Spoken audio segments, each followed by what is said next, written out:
Hello, welcome to Ekidel. In today's video, I'll be showing you something that will save you time a lot while performing your structural modeling on the software using ProtaStructure. Now, this I'll show you is going to help you a lot and will save you so much time. For example, if you're modeling on a very large project that will require changes with the structural team and also with the other teams. For example, I don't know if you have ever modeled a building before, and after you've finished modeling, you've done all your window openings, door openings for a very massive building, and then all of a sudden, they just called you that the building headroom or the height has changed, and which you have to change the headroom. And knowing that, that will affect all your block wall height, and that will make you to be changing all the block wall height again. And imagine that you have so many block wall heights that already have openings, which will make you to now be changing the block wall individually.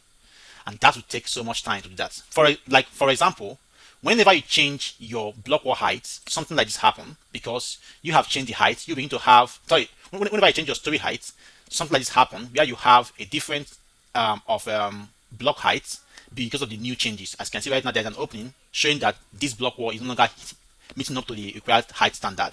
But there is a setting that you can do, even if they call you tomorrow that they have changed the headroom, either increase or decrease it. As soon as you modify the height, automatically it will just adjust those block walls automatically. So in that case, I will be using 2025 Prota to demonstrate that. So I'll head on back now to 2025 ProtaStructure. So using this version of the software to demonstrate what you will learn today, which will be very, very vital for you if you model on this software. Now imagine that we are already done with our modeling. All of a sudden, we received an email from the designed architect that the headroom of the building has changed from 3 meters to 3.9 meters. For example, currently this headroom for each of the stories is 3 meters except the first floor, which is the 3.5 meters. So, and now call that okay, they have changed the headroom from 3.0 to 3.9, and you have already added all your block wall loads, which you can see here, and all the block wall loads are also flushing with the beam, stopping at the beam soffit. Okay, that is fine.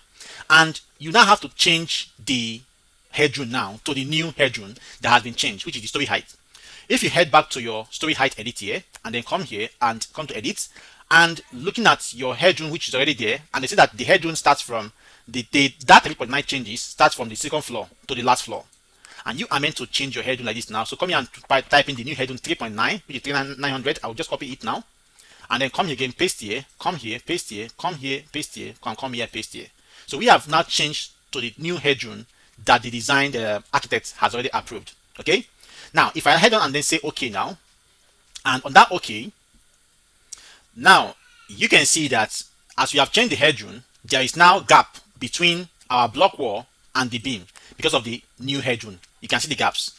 Now most times when you have done all your window openings and all the door openings and all the arcs on your block wall already, all right, you will see that it will be difficult for you to begin to change each of the wall load now automatically, because you can't do them.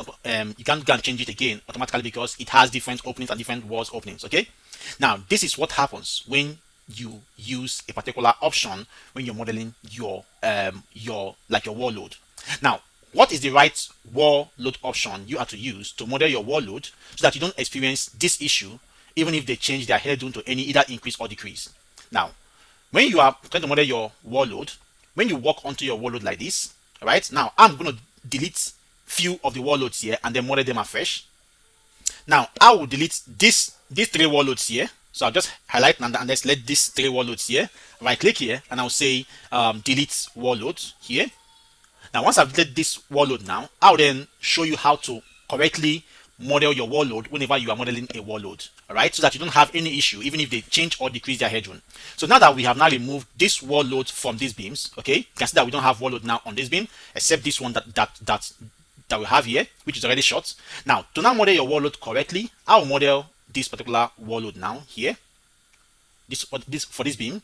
Now once you click on your beam, right click, and then you say in edit loads here, that is if you're using 2025 version of the software, then you allow it to display the wall load editor. Now once you are on this wall load editor, now click on your wall load here. Now once you click on your wall load and you have defined your wall unit weight, which is already 3.47 for a 9 inches block wall, okay, that's fine. Now on this place now, there are 2 options on how to model your walls. Okay, If you are sure that they have given you the final headroom, you can use this to model your wall. But just to be safe and to save yourself stress, always use this option here. Now, to use this option, you must go and verify your beam depth because you are the structural engineer. So you can see that this beam depth here is 450. For example, here is 450, right, as the beam depth. So I'll come back here now. When I open here to edit my wall load here, to put in my wall load, and I click on wall load here, I'll click this option here, and I'll come here and make sure you type the headroom here as 450. Most of the times it's always kept as 0. Okay. Now once you, because it is always here most times, now you click on this one and then put in the headroom, that beam depth above where the block wall will sit. Okay. Now in this case it's 450, and I'll click here and say insert on the beam, and I'll say okay.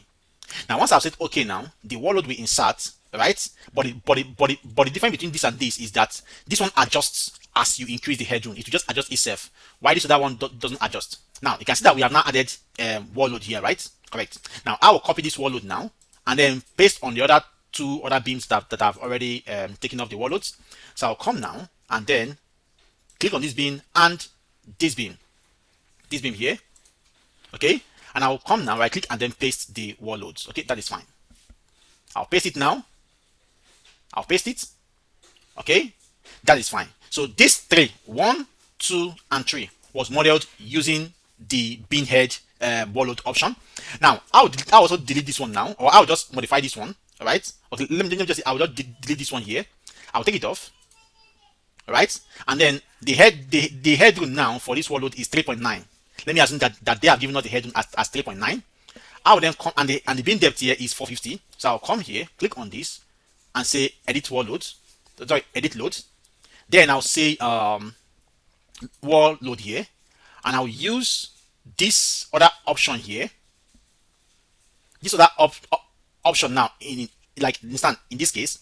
Now since the headroom is 3900 and the depth of the beam above it is 450, I'll minus the depth so that the wall load can just flush under it. So that gives me what, 3450, right? 3450 as my height of where the wall would occupy. And I'll click on what? Click on this and then insert. Okay, that is, and I'll say okay. So on this now, I have used 2 different options, okay, for this. Now let's now particularize, decrease the headroom from 3.9, which is it, to let me say 3.0. Okay, that is fine.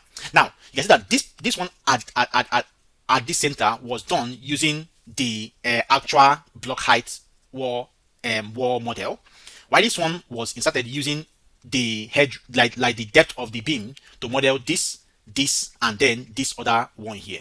So let's now go and change our headroom now back to, let me say, 3 meter or 3.2. Yeah, let's say 3.2. Okay, and then see how it will behave. Now the common headroom, and that's for the last floor. The last floor now, the headroom currently is 3.9, and we use 3.9 to model those walls. Now I have now received the call again that okay, we are changing the headroom for the last floor alone to 3.2 because there is no much activity there. I'll say, oh my god, okay, that's fine. I'll say, okay, come back here 3.2 and then do that, and then I'll come here and then say okay here, and I'll say yes. Now notice what will happen. All other block wall will still be having openings, okay, because it is not up to the 3.9 that we used before to model them, but the one that we use the head, okay, is going to be now. You can see now, okay, sorry, you can see that this one is still having the space above. Sorry, it's loading. Now you can now see that this one is still passing because we have reduced the headroom from 3.0 to 3.2. So the wall was modeled with 3.9, but this one here has not adjusted itself. Let's do it in a case where there will be gap. Let me say the headroom increased from 3.9 to, let me say, 4.5, and we're going to see that right now. I'll come back here, do this, and then come here, click here, and put here 4500. Okay, let's assume that, and I'll come and do what? Click on what? Okay here, and then on that okay now you can see that since I've added a bigger headroom now, you can see that on that headroom, this one that we use the wall height to like model is having a gap because this was done with 3.9, and now the new headroom is 4.5. There's a gap, but this one that we used the beam head to like model it is also you can see that they are just adjusting themselves based on any height that you are using. So this will help you a lot. So whenever you are modeling your wall load, always use this option which you have here. Let me say this one. which you have here on your wall editor, which is the beam head, and not the exact wall height. Always use this option here, and not this one. This one will save you a lot. In case they change their headroom to anything, it will save you. But this will not save you. This one is only when you are sure that headroom will not change. But for a bigger project, always use this. Alright? Because the reason why I am saying this is because one of my team staff that modeled this building that you are seeing here,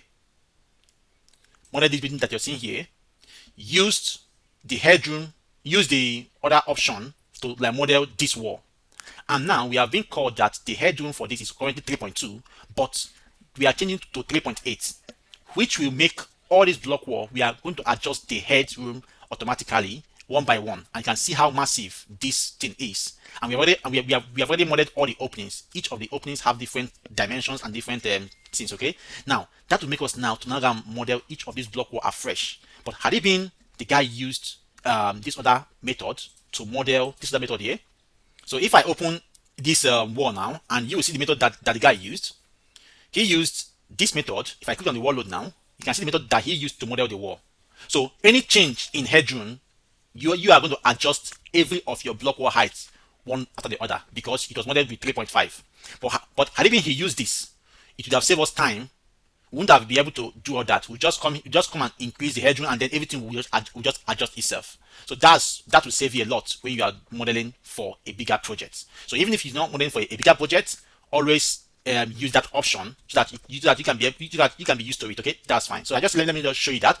Then next one, I'll also show you in my next video how to model wall load too. Wall load is very, very important. How to model wall load. For example, instead of using a partial wall load, you can use a very simple trick to model the wall load instead of you calculating what is the distance, that kind of stuff. Okay, that's fine. So if this finds you well, you can like the video, and also if you're new on Ekidel, consider subscribing. That is fine. See you on our next video, which we are trying to begin Ekidel Oil and Gas Academy, which we are going to teach Tekla structure, advanced steel, ProtaStructure, StatPro, and also robot analysis. But this will be majorly for oil and gas project alone, and we will be using Navisworks, different Navisworks real life projects, something like this, so that you can have the feel and have like a first class experience of what you are going to experience after you are done watching our video or having our training on Ekidel mentorship, just for oil and gas, not for normal building design. So that when you begin your oil and gas industry work, you won't have anything new that will be shown to you. It is still the same thing that you've already known, right, used to, that you still see. So we are going to use a real life example in terms of oil and gas. We have several models, several Navisworks model real life projects that have been used in different countries, Gulf countries, Nigeria, Africa, Sub-Saharan countries, and all that. Okay, that's fine. So, and also, the next video I'll be doing also will be focused on how to design crane load, because you can see that this building actually has a crane on this steel structure, and I'll be using ProtaStructure to demonstrate this, where I'll show you how to actually load or use ProtaStructure to design design a structure with a moving load, for example, crane. Okay, when I mean moving load, I don't mean bridge. You can use to design bridge, but you can use to design a crane, all right, overhead crane building, applying the right loading sequence, which I'll show you how to load it. Okay, that is fine. So see you on our next video. Bye for now, and bye then. Now, before you go, know that we are running 50% discount on Ekidel mentorship training currently throughout this July. So if you have been wanting to enroll for our Ekidel mentorship training, you can choose to enroll now. That is, you have to pay 50% discount off. So it is still running throughout this month of July, which stops at July 31st. Okay, that is fine. So see you there, and bye for now. Cheers. That's fine.